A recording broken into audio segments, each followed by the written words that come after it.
Hello everyone, आप सबका वांगशन bubble में बहुत बहुत बहुत स्वागत है।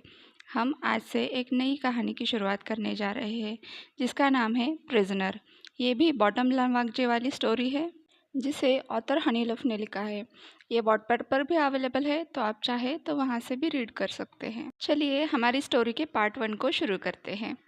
पूरा कल्टीवेशन वर्ड 2 राज्यों में बट गया था, जिसमें से एक राज्य था युनमिंग का जियांग राज्य और दूसरा था चिशान का वेन राज्य। जहाँ जियांग राज्य अपनी बहादुरी और उसूलों के पक्के होने के लिए जाने जाते थे, वहीं पर वेन राज्य अपनी क्रूरता और लोभी स्वभाव के लिए जाने जाते थे। इन विशाल और शक्तिशाली राज्यों की छत्रछाया में काफ़ी सारे छोटे राज्य पल रहे थे, जिनमें से कुछ छोटे राज्य दुर्भाग्यवश वेन राज्य के आक्रमण के शिकार हुए और कुछ समझदार राज्यों ने जियांग राज्य से मदद की गुहार लगाई। पर कुछ छोटे राज्य ऐसे भी थे जो ना वेन के छत्रछाया में जाना चाहते थे, ना ही जियांग के।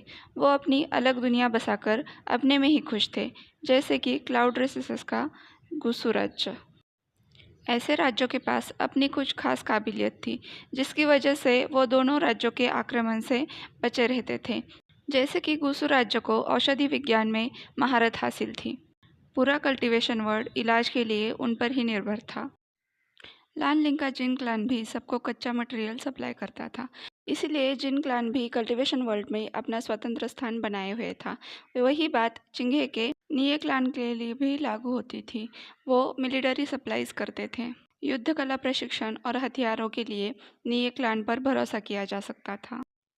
युनमिंग राज्य की राजधानी लोटस पेयर में कुछ दासियां आपस में गपशप करते हुए मुस्कुरा रही थी। उनका ध्यान अपने काम से ज़्यादा कहीं और ही था। वो बार बार जियांग राजकुमार को ही देखे जा रही थी, जो युद्ध कला का अभ्यास कर रहे थे। और देखे भी क्यों ना, उनका डंका तीनों लोकों में जो बजता था, हर कोई जानता था कि जियांग राजकुमार कितने काबिल है।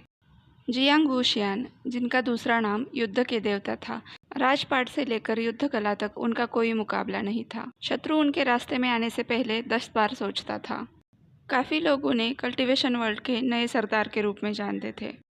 जब उनकी उंगलियां सुई ब्याह पर कसती थी, तब शत्रु पर कोई भी रहम नहीं होता था। सभागृह में प्रवेश करते हुए राजकुमार जियांग वुशियान दासियों की तरफ देखकर मुस्कुराए, जिनसे काफियों की हालत खराब हो गई। राजकुमार वुशियान ने सभागृह में आते ही झुककर अपने पिता को प्रणाम किया, साथ ही जंगचा को भी, जो जियांग परिवार का सबसे छोटा बेटा था। वुशियान ने कहा, पिताजी चेंग, मुझे अपने गुप्तचरों से एक आपातकालीन सूचना मिली है। ये बात सुनते ही जियांग फेंगमिया और जंगचा वुशियान की तरफ गंभीरता से देखने लगे।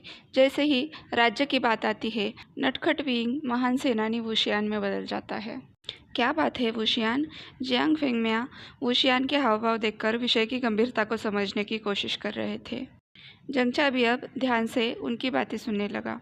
वुशियान ने कहा, मेरे गुप्तचरों ने सूचना की है कि वेन सिपाही गुसु के पास डेरा डालकर बैठे हुए हैं। हालांकि वो एक ही टुकड़ी है, लेकिन वो गुसु पर कभी भी आक्रमण कर सकते हैं। ये बात सुनकर जंगचा और जियांग फेंगमिया दोनों ही सतर्क हो गए। जियांग फेंगमिया गुस्से में बोले, क्या वेन रोहान की हिम्मत कैसे हुई गुसु पर आक्रमण करने की? जंगचा बोला, पिताजी अब हम क्या करेंगे? अगर गुसु गिरा और वेन के हाथ लग गया तो वो तो पूरे वैदिक ज्ञान को अपने कब्जे में कर लेंगे। किसी को भी समय पर मदद नहीं मिलेगी। हर कोई वेन के सामने गिड़गिड़ाएगा। वुशियान ने कहा, अगर हम गुसु संदेश भिजवाकर उन्हें सतर्क रहने का आदेश भी दें, तो गुसु के लिए वेन से लड़ाई करना बहुत मुश्किल रहेगा, क्योंकि वो एक छोटा सा राज्य है। साथ ही गुसु के लोग युद्ध कला से ज़्यादा औषध विज्ञान में रुचि रखते हैं। उनके पास सिपाही और हथियारों की हमेशा कमी ही रहेगी। जियांग फेंगमियान ने कहा, यह बात तो है ही। साथ ही लान चिरेन एक अभिमानी व्यक्ति है। उनके उसूलों के खिलाफ है कि वो किसी राज्य के सामने जाकर गिड़गिड़ाए उनकी मदद के लिए। किसी से मदद मांगने की बजाय वो युद्ध में लड़कर मरना पसंद करेगा। उसे ऐसा लगता है कि गुसु के पास बेहतरीन कल्टीवेटर्स है, तो वो हर किसी से जीत जाएंगे। ये बात 16 आने सच थी कि गुसु के जुड़वा भाई दुनिया के सबसे बेहतरीन कल्टीवेटर्स थे, लेकिन वेन की शक्ति के आगे गुसु के लोगों की शक्ति पल भर भी नहीं टिक पाती। लेकिन ये बात गुसु के लोगों को समझाना पत्थर पर सर मारने बराबर है। अपने पिता की बात सुनकर जियांग वुशियान और जंगचा दोनों ही शांत हो गए। सभागृह शांत हो गया। थोड़ी देर बाद वुशियान की आवाज़ जंगचा और फेंगमियान का ध्यान अपने तरफ खींच लेती है। वुशियान कहता है, क्यों ना वेन्स से पहले हम ही गुसु पर आक्रमण करें। क्लाउड रिसेसेस गुसु लैंडसेट में बादलों के जैसे ही सफ़ेद कपड़े पहने हुए गुसु के छोटे राजकुमार लान वांगजी गुसु के सभागृह में आ गए। आजू बाजू कोहराम मचा था, लेकिन उनके माथे पर एक शिकन तक नहीं थी। वहीं पर युवराज लान सिचेन सबको शांत करने की कोशिश कर रहे थे। आज सुबह ही गुसु में वेन की तरफ से एक स्क्रोल आया हुआ था, जिसमें कहा था कि 2 दिन के अंदर गुसु को वेन्स के आगे सरेंडर करना है। वेन्स के नियमानुसार उनका आधिपत्य स्वीकार करके गुसु का ज्ञान भंडार वेन्स को समर्पित करना है। अंकल ग कहते हुए वांगजी ने उन्हें आदर के साथ प्रणाम किया और अपनी जगह पर जाकर बैठ गया। उसका चेहरा अभी भी शांत था, चाहे उसके दिल में तूफान भी चल रहा हो, लेकिन वो चेहरे पर कभी नहीं दिखेगा। अंकल ग वेन्स हमसे चाहते क्या है? वांगजी ने पूछा। सिचेन ने गहरी सांस लेते हुए वेन्स के स्क्रोल के बारे में वांगजी को बताया। अंकल, ये बाकी सेक्ट्स के साथ संधि करने का अच्छा अवसर है, लान सिचेन ने बताया। वो हमारी मदद से कभी मना नहीं करेंगे।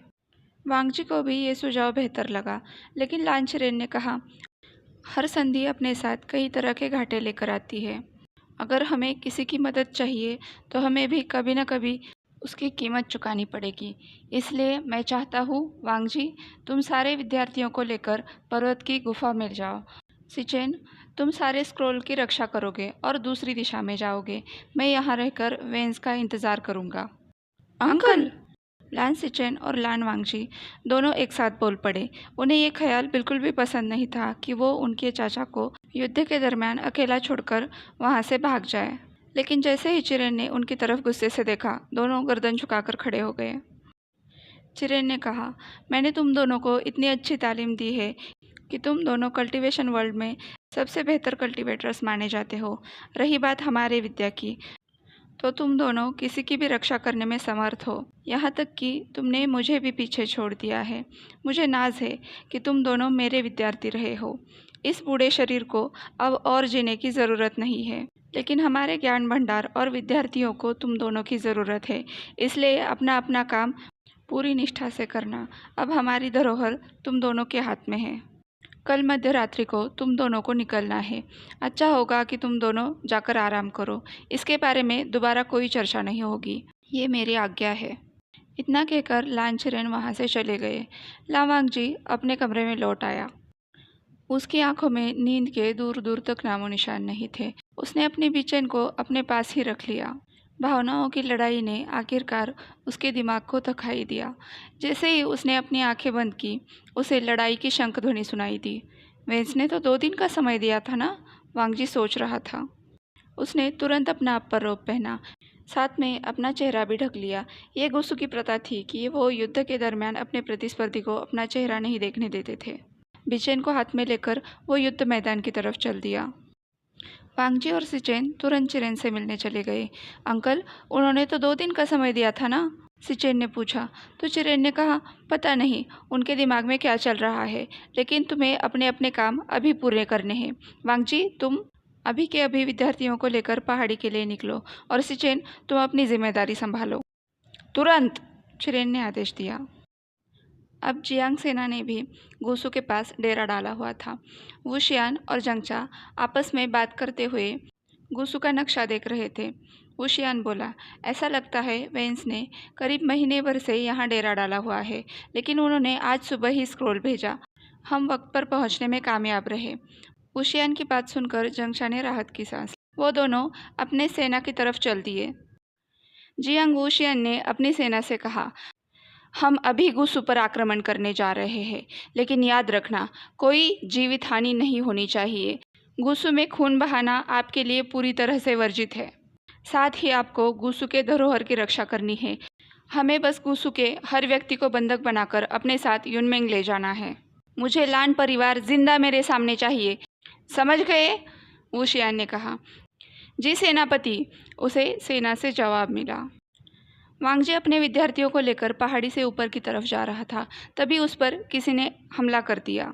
जियांग, सेना का ध्वज देखकर वांगजी बोला, लेकिन वांगजी किसी के भी सामने हार मानने के लिए तैयार नहीं था।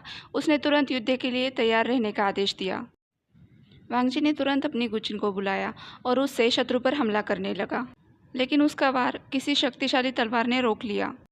वांगजी ने अब अपनी तलवार बिचेन को बुलाया और वो शत्रु पर बहुत ही तेजी से वार करने लगा। वुशियान भी अपने बराबरी का प्रतिस्पर्धी देखकर उस पर वार करने लगा। दोनों के बीच पलक झपकते इतनी जोरदार लड़ाई हुई कि आसपास के लोगों को बस तलवार के खनखनाहट की आवाज़ सुनाई दे रही थी। दोनों को अपने टक्कर का प्रतिस्पर्धी मिला था, इसलिए कोई भी लड़ाई से पीछे हटने का नाम नहीं ले रहा था। अपनी जान बचाकर भागते हुए विद्यार्थियों की तरफ देखते हुए वांगजी का ध्यान भटक गया। तभी उसकी बेचैन आवाज़ करती हुई जमीन पर गिर गई और उसके गले पर शत्रु की तलवार थी।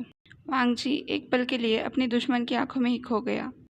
वुशियान ने उसके गले पर तलवार रखते हुए कहा, अब से तुम मेरे बंदी हो, मतलब प्रिजनर हो। यहाँ से शुरू होती है हमारे प्रिजनर की कहानी। तो चलिए इस कहानी को साथ में एंजॉय करते हैं। I am really sorry guys, पर मैं कल वीडियो नहीं डाल पाऊँगी। मैं कोशिश करूँगी आज रात को बनाने की, लेकिन ज़्यादा होप्स मत रखिए क्योंकि कल मैं पूरा दिन बिज़ी रहने वाली हूँ। लेकिन थर्सडे को मैं ज़रूर शेयर करूँगी। तब तक के लिए अपना ख्याल रखिए। मुझे कमेंट करके बताइए कि आपको ये स्टोरी कैसी लगी, हमें आगे बढ़ना चाहिए या नहीं। मेरे चैनल को सब्सक्राइब कीजिए, इस वीडियो को लाइक शेयर कीजिए और वांगशन बबल में खुश रहिए। Thank you.